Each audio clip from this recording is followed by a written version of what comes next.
This is wrestling's greatest moments. Hey now, wrestling fans.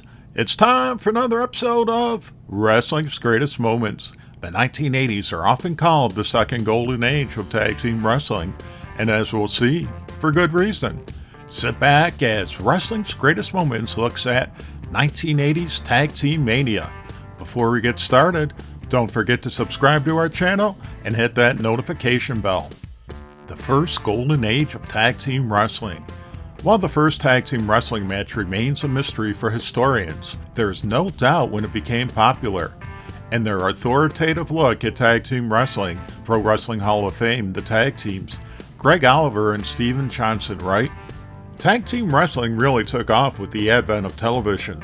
The heyday of televised wrestling from Chicago and California and many other places ran from 1948 to about 1955 on the Dumont Network and other channels.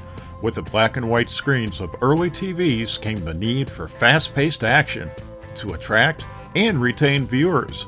Tag team wrestling fit the bill perfectly. While wrestling's popularity ebbed due to oversaturation, tag team wrestling remained an important part of the grappling game and continued to be so, with promotions such as Jim Crockett Promotions focusing heavily on tag team matches. However, what led to the explosion of tag teams in the 1980s? 1980s Tag Team Mania, the second golden age of tag team wrestling. While tag team wrestling was alive and well in the 1970s, as seen by just a few of the teams covered in our Super 70s tag team videos, 1980s tag teams were a quantum leap forward. Tag teams didn't just mature, they became brands, showpieces, and cultural touchstones. By 1982, it was clear that something special was happening across the US and Canada, with wrestling promotions such as the WWF, AWA, and NWA featuring new takes on previous tag teams. For example, the team of Ricky Steamboat and Shea Youngblood took the concept of young, fast-paced babyface teams such as the High Flyers, Greg Gagne and Jim Brunzell, and Rick Martel and Tony Garea, taking things to new heights. Another revolution was in how tag teams routinely became more than mere pairings. They crafted identities with matched outfits, signature finishers, and a chemistry that brought a unique dynamic, as seen by such teams as the Fabulous Ones, the Rock and Roll Express, and the British Bulldogs. Again, some teams had done this in previous decades, but never to the level seen in the 1980s. Many teams became so popular that tag bouts regularly earned main event spots or dominated supercards. For example, the first WrestleMania was main evented by a tag match, Hulk Hogan and Mr. T versus Rowdy Roddy Piper and Paul Mr. Wonderful Orndorff, and the first ever SummerSlam's unforgettable Mega Powers versus Mega Bucks bout. However, high-profile matches weren't limited to dream teams like the Mega Powers. Entire pay-per-views and specialty events, such as Survivor Series and the Crockett Cup, were built around tag team wrestling, something rare in previous decades. Wrestling's copy machine.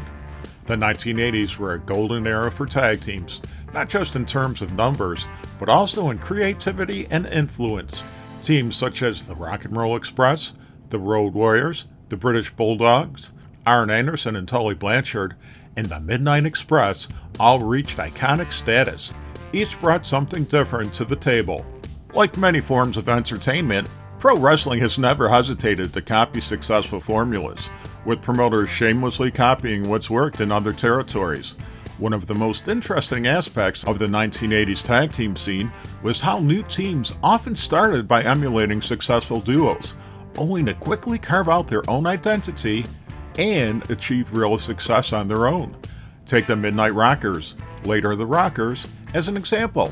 They began as an homage to the Rock and Roll Express, but soon developed their own unique style and passionate following. Another example is Demolition, Axe and Smash, who were initially dismissed as Road Warrior clones, complete with leather, face paint, and punishing power moves. But Demolition soon made its own identity, mixing hard-hitting brawling with surprising technical skill. Meanwhile, the Road Warriors themselves set the bar for intimidation and spectacle. Their matches, often brutal squashes, became must-see attractions in their own right. The depth of talent in the 80s was so impressive that even teams considered overlooked have become cult favorites, still celebrated in videos and articles today. In-ring style, psychology, and innovation. Tag matches in the 80s became famous for a now classic formula, the babyface in peril. Typically, one member of the fan-favorite team would get isolated while the heels were quick tags, distractions, and double teams to cut off the ring. The suspense would build until the battered babyface finally made the hot tag, unleashing a comeback that brought the crowd to its feet.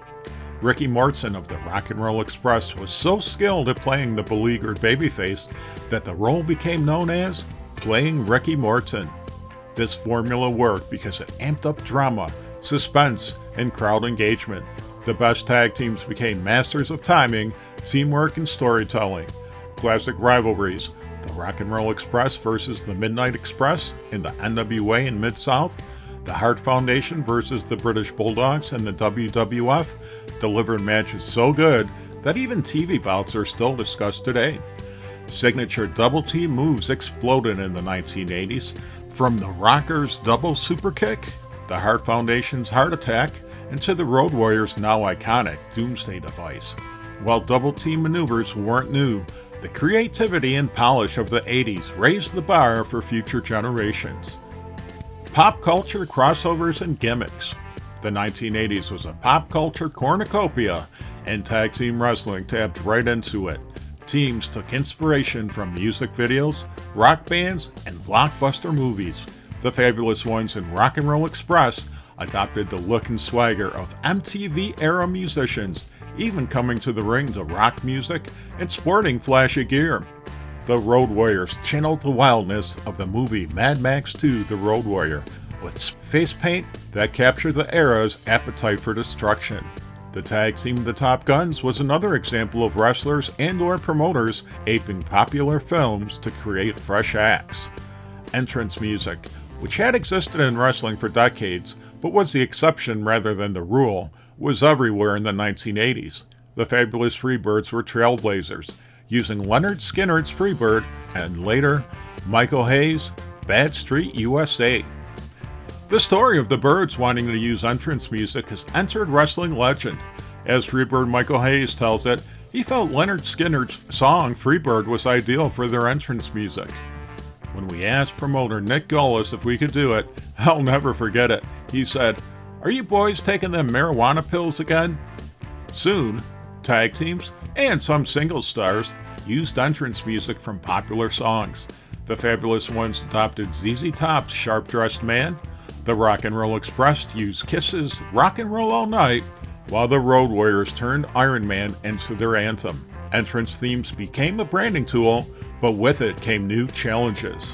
As detailed in our video, Pro Wrestling vs. the Music Mafia, wrestling's expansion from local television to national broadcast, including Jim Crockett Promotions airing on Superstation TBS and the WWF airing on the USA Network and later NBC, meant performance rights organizations such as ASCAP, American Society of Composers, Authors and Publishers, and BMI, Broadcast Music Incorporated, became aware of promoters using songs without paying for licensing fees.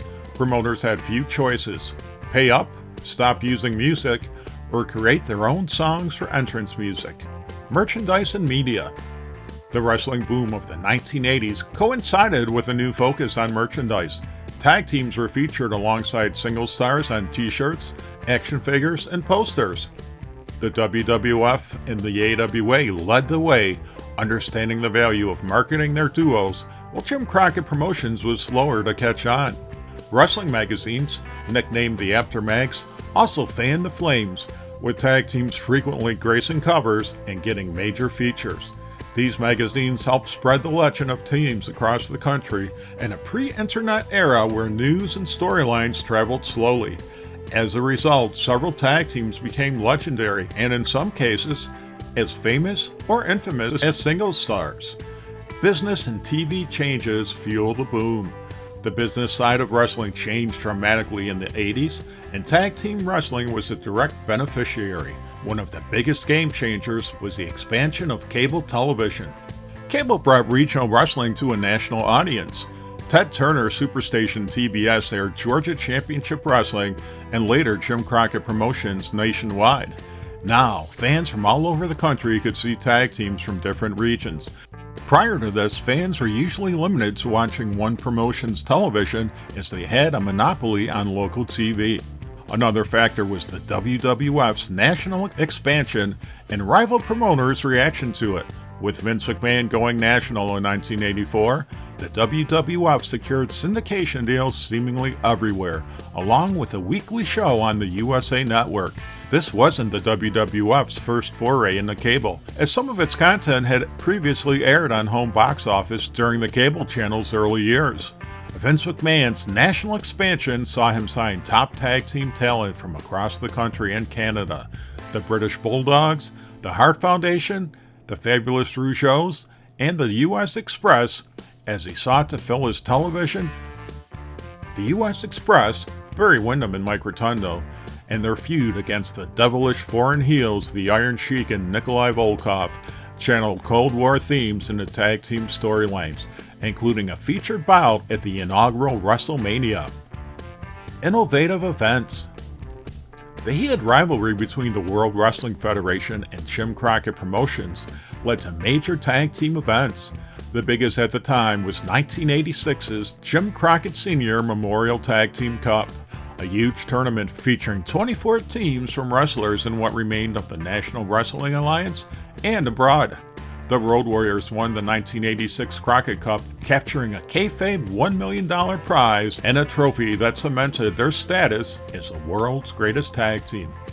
The Crockett Cup was soon challenged by 1987's Survivor Series. The WWF-produced event revolved entirely around tag matches, including a wild 20-man tag team elimination match.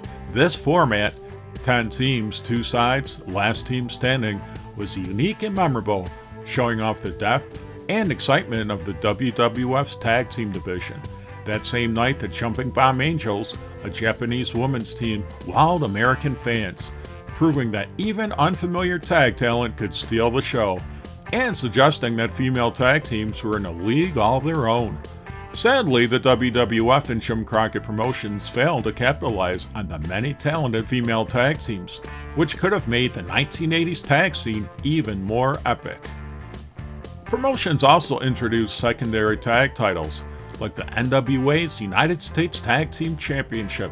Curiously, the WWF never introduced secondary tag titles, despite the company boasting many accomplished teams. Some fans suggested an Intercontinental Tag Team Championship, but the WWF never pursued the idea. TV specials. With cable TV exploding, major promotions aired free TV supercards to draw ratings and build feuds.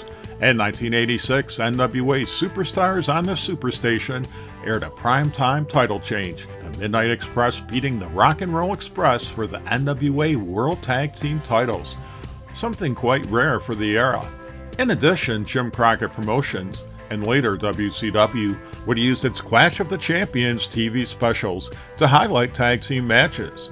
Likewise, WWF's Saturday night's main event on NBC regularly featured tag teams as legitimate stars. By the late 1980s, top tag wrestlers were among the hottest commodities in the business. NWA World Tag Team Champions Arn Anderson and Tully Blanchard, of the Four Horsemen, jumped to the WWF and soon won the WWF Tag Team Championship as the Brainbusters, a testament to their value. Likewise, the Road Warriors' explosive success in Georgia Championship Wrestling led to them being courted by various promotions in America and beyond, with the team landing lucrative deals in Japan, the AWA, JCP, and later the WWF. These signings exemplified how elite tag teams could drive ratings, tickets, and create excitement. Why the 1980s were so special. Golden Age is sometimes overused, but with the 1980s tag division it fits. The decade produced an unmatched crop of teams, memorable rivalries, innovative matches, and a media explosion that took tag wrestling to new heights. Even small promotions boasted talented duos until the big leagues usually signed them away. Cable TV and pay-per-view meant millions saw these teams regularly, and fierce competitions between WWF and Jim Crockett Promotions pushed everyone to innovate and entertain. By the end of the decade, tag team wrestling wasn't just a sideshow.